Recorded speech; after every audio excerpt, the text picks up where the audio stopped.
I just watched the new Netflix movie Hitman with Glenn Powell and Adria. I'm not even going to try and pronounce her last name. I'll just butcher it. And I got to say, I'm seeing like these rave reviews for it. I thought it was terrible. I really had a hard time watching it. It actually took me 2 attempts to get through it because I got like an hour into it and I was like losing my mind. I was like, do people just like it because they put like not even that sexy sex scenes in it? Like, I'm all for, like sexuality in movies and stuff like that, but at least, make it actually sexy and not just kind of what we assume sexy would be with like these weird camera angles and stuff like that. But I don't know if it gets some people excited. Maybe that's why they gave it high reviews, because it's certainly not the plot. The plot is ridiculously simple. He's a mild-mannered man pretending to be a hitman for the police so they can get convictions, which they don't even really get convictions. So it's like the movie goes out of its way to say like a lot of the time what he's doing is ineffective, but he meets this woman on one of his like fake hitman things, and they really hit it off. And then he accidentally overhears the other cop saying how masculine he was pretending to be this hitman named Ron. And he's like, oh, I kind of liked that. I kind of like this positive feedback. Nobody cares about Gary, but they really like Ron.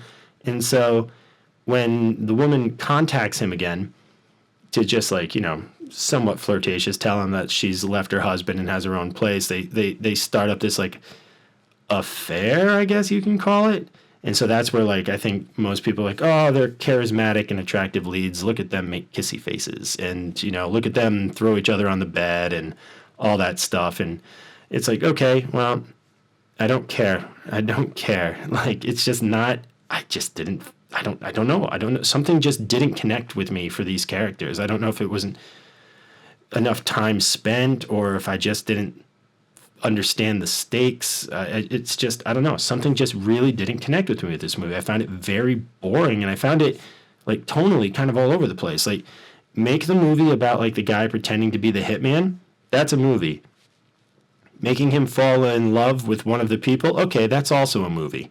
Right? Putting them together requires, I think, a more deft hand, which is crazy because this is Richard Linklater. You'd think like this oddball comedy would be right up his alley, but calling it a comedy made me laugh more than the actual movie because I find the movie to be exceptionally dry. It's just an excuse to put like Glenn Powell in like costumes, which also that could have been the movie.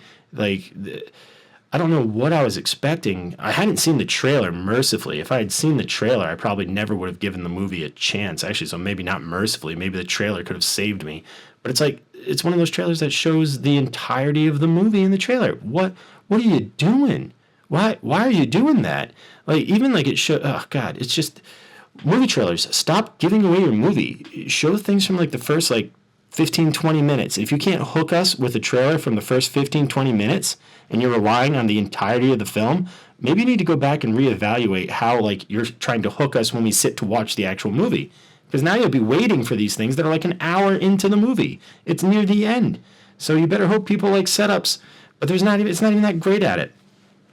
I don't know. I'm seeing all these positive reviews for it, and I had a hard time connecting with the characters, and the third act is a mess. The end of the movie's a mess. When all the wheels come off, like when her husband tries to hire him to kill her and her mystery boyfriend, all of that stuff is just so cringy, and just like you can see it coming a mile away how it's going to happen, right? It's going to play out. And then spoilers, when the husband ends up miraculously dead, shot in the chest for like a drug deal gone wrong, he goes to, Glenn Powell's character goes to Adria's character, I'm not even sure I'm pronouncing that right, and as they're talking about it, she's like, I'm scared because I killed him. And he's like, oh God. And she's like, you're a hitman. He's like, I'm not a hitman, I'm a fake, I pretend. And then he gets a call from the real police, and they're like, oh, hey, come in real quick, we need to talk to you about one of these previous cases.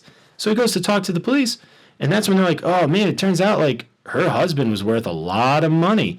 But there's no tension there because she has just admitted that she's killed him. So there's no like sowing doubt in his mind or in us, the audience mind. We're just watching this play out, already having the information given that we know she killed him. Like, a better told story would have had some tension in there. We would have started to doubt it. Like, this guy her ex-husband was a dick. Did he quite possibly end up dead in a drug deal? Or did it, and then they're like, oh, he was shot in the heart with a .38. And he's like, uh-oh, That's what I told her when I was pretending to be Ron.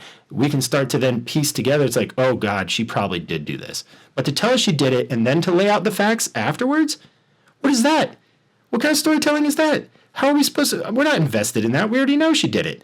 And like, oh, now she did it for money. It's like, okay, well, immaterial at that point. Like, they're like, oh, maybe she was setting this thing up in advance. Oh, cool. It wouldn't matter because we already know she did it. Her motives are no longer important after we know she did it. The moment she confesses, anything else does not, we just don't care about it, or I don't care about it. And they go through this huge thing where he's using his phone to like communicate with her, like to like notes, and they play up this whole acting thing, and it's just, oh my God, is it over the top? And then the very final thing, one of the cops is kind of like a dirty cop. He figures out that like he sees them on a date earlier in the movie, and he kind of like helps keep it on the DL. And then when he finds out she's worth a lot of money, he's going to extort the two of them. And then she poisons him and kills him.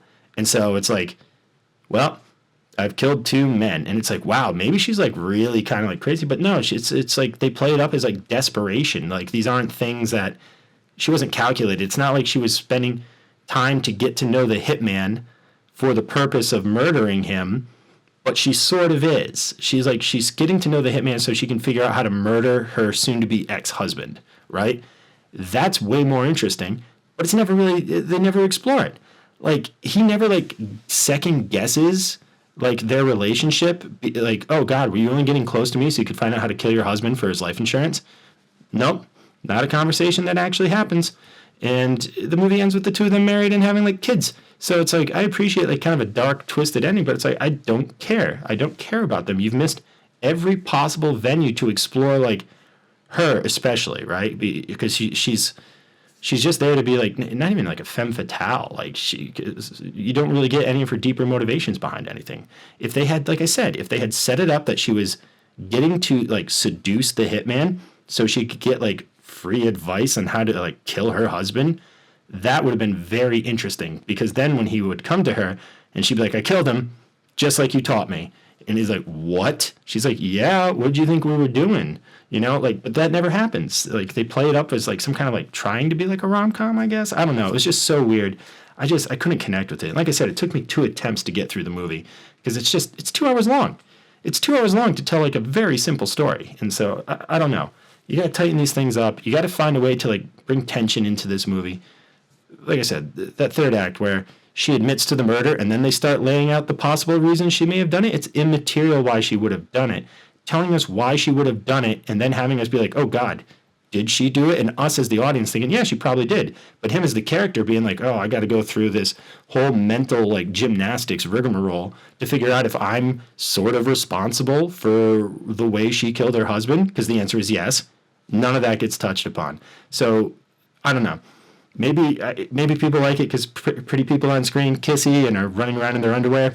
But like, I can't think of a reason why people would like this movie. It's not even that funny. Like the jokes are just, oh my God, it's like sketch comedy jokes. And maybe that was the point, but I don't get it. Like you're jumping too back and forth between like serious subject matter and goofy, and like you can do it. It can be done, but just I didn't care for it in this. So I don't know. I'm seeing it getting all these great critics and audience reviews, and for me, it's just like, I don't know, pass. I wish it's 2 hours I'm never going to get back. So I don't know. Let me know if you liked it. Let me know if I'm just like some old man yelling at clouds. I don't know. All right, guys. Catch you later.